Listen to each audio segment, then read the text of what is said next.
Masasabi ko lang po, huwag tayong matakot magsalita. Sabihin natin ito, hanapin natin, hiharap nila sa taong bayan, ang mastermind, ginagawa nito, tinuturo ng tao eh.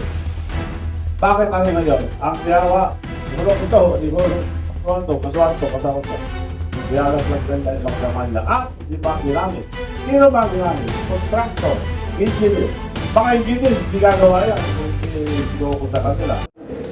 Baka pinagagawa nila na sila, hindi nila implement. So, ginamit lang ito.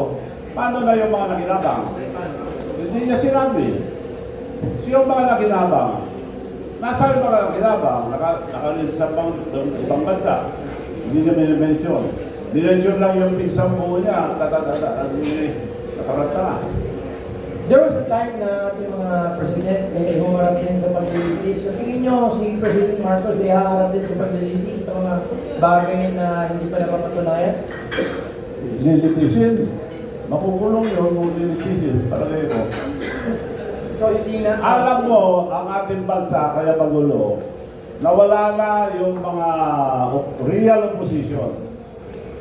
Like sila Senator Ninoy Aquino, Senator Jerry Rojas, Senator Tanyata, yan mga totoong oposisyon. Nagsasalita, hindi na bibili. Dito, mukhang natatahimik na mga iba eh. So, nananawagan ako sa mga senador na magpakatao kayo, sabihin yung totoo. At least, ako baka may naiwan pang senador na matiro. Kaya sa susunod na eleksyon, mamili po kayo ng senador na hindi basta-basta. Na talagang may prinsipyo.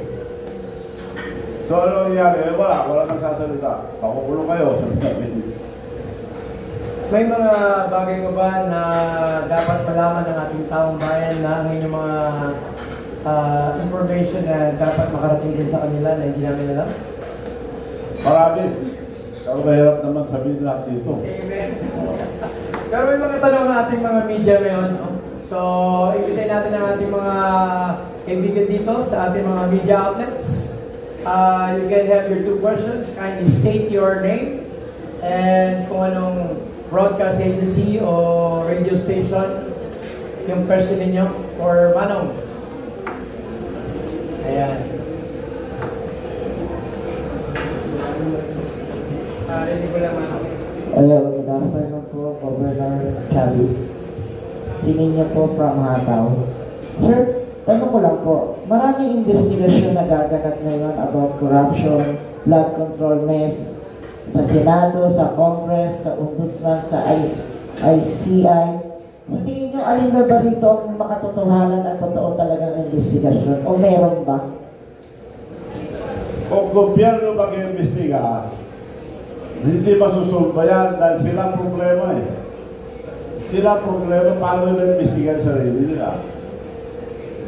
Nagpapagod lang po tayo kung gobyerno ang magsusolve yan. Kagaya sabi kagabi ng Presidente, solve na lahat. Makukulong yan. Walang kaligayahan. Paano? I don't believe that this problem will be solved by the government. That the problem is the government. Are you saying na ito ay isang teleserye script lamang ang lahat? Teleserye daw, script lamang ba lahat? Oo. Pero gawa ng pelikula ito. Magandang pelikula. Mahaba ito.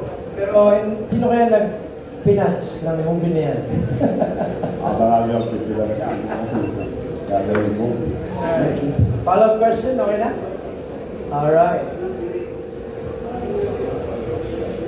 Magandang tanghali po, Governor Manny Chavi. Vicente ako from Net 25. Sir, gusto ko lang malaman ang reaction po ninyo dahil sa Senate Blue Ribbon Investigation ngayon, nagpadala ng video message mismo si Saldico from America na doon ay sinasabi niya na handa na niyang isiwalat lahat kung sino talaga ang mastermind nitong kontrobersiya sa flood control projects. Kaya daw siya kasi nagtatago, pinagbabanta na kanyang buhay.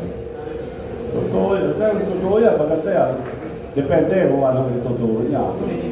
Baka ituturo niya AI. Pero kung ituturo niya tunay, bigyan pa natin ang medalya sa dahil ginamit lang siya. Pero natakot siya, baka mamatay daw siya, hindi pa siya nakakalapag ng aeroplano. Magaya daw siya kay Benigno Aquino. Ibig sabihin, part of the script, yan. Pupunta ako pero papatayin ako, din ako. Part of the script. Go, Part of the teleserye yan. go for soundbites lang para malinaw yung soundbites. Doon sa sagot po ninyo doon sa sinasabi ni Mong Tulfo na kabilang kayo sa financier ng stabilization. Nagtaka ako kay Paring Ramon Torpo, ulit ko. Etong mga pangalan na ito, may nagsabi na. Panakot ito at bayaran yung tao nagsabi nito. Yung unang nagsabi bayad yun. Sino ba yung unang nagsabi mo ano? Meron ng record. Naglabas ng Facebook niya. Meron na una. So, kinopya lang ni Ramon to, inulit lang niya. So, di ko alam bakit, anong rason na inulit niya to. Siya lang ang alam ko. Imbestigahan nila, bahala sila. Kasama sa distraction niya. Sa... Pero ako lang. Destabilization. Wala isang tao dyan. Dagdag natin. Alright, go ahead. Kawawa na ating bansa, mga kababayan. Nakakaya tayo sa ibang bansa. Bagsak na ekonomiya natin lahat. Wala Yes. na gusto mag-invest dito. Nag-withdraw mga investor dito.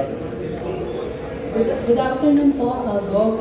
Tanong ko lang po, naniniwala po ba kayo sa statement ni Pangulong BBM na may pakukulong sila before Christmas?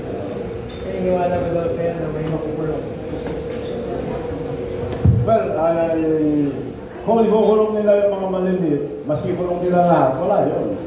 Yung malalaki, kulong nila, paniniwala ako. Sa akin, sabihin, meron silang makulong, hindi nga lang yung dapat makulong. Isa sakripisyo na magsisino. Tukso. Yung mga ginamit nila, Sa bilog na wala siya o na hindi nagbigay o whatever. Maliliit. Pwede pakulong maliliit. Pero malalaki, wala. I'm sure. Maniwala ko sa kanila kung ikulong yung mga malalaki na alam. Alam mo, buhay ngayon, napakamura. Pwede ka ngayon, umupo ng isang tao, bigyan siya ng 10 million yung pamilya niya, willing siya magpakulong o matay. Ha? Sa ganung halaga lang. Sa bilyon-bilyon. Kaya pwedeng pwedeng magsakripisyo sa problema yan. Yung may sinasabi niyo, maliit na tao. Ano bang inaasahan niyo kay Mr. Romualdez? Ano bang dapat mangyari sa kanila? Maliban sa pakulong. Hindi, I challenge him now. Pero para maniwala ang tao sa sasabihin niya, ipaupo sa lie detector o salita. Para masunog yung lie detector. Huwag ko. So, hinahamon mo sila na magpa-lie detector muna. Lie detector, kung siya upo, yung sabi ng totoo. Ayan, so narinig po ninyo. Go ahead. Bilib na ako. Bilib. Naniniwala ako sa gobyerno. Pagka ginawa niya lang yun. Pagsalitain, hindi natin sigurado, sabi niya totoo. Upo siya sa lie detector. Sabi niya, malinis siya. Wala akong kasalanan. Sa lie detector. Good morning, Gov. Kung matatandaan niyo po, binigyan mo ako ng kopya ng mga ebidensya ng flood control at iba pang projects sa Ilocos Norte. Pero nito mga nakalipas na araw, parang answered prayer yata ang request mo, Gov, dahil nagpunta raw ng ICI sa Ilocos Norte at nag-imbestiga. Kaya lang, diniklara nila na wala daw anomalya sa mga projects sa Ilocos Norte. Anong masasabi mo? Adding insult to injury.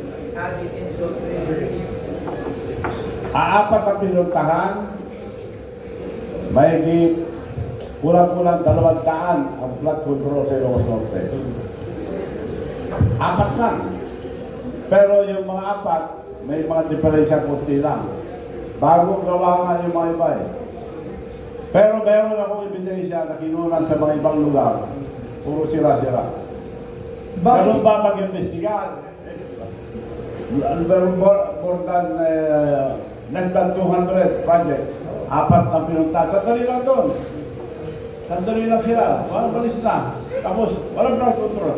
At nagsasabi doon, yung mga engineer ng ginamit doon, hindi, makulong sila. Hindi sila humingi ng tulong sa inyo. Para na masabi na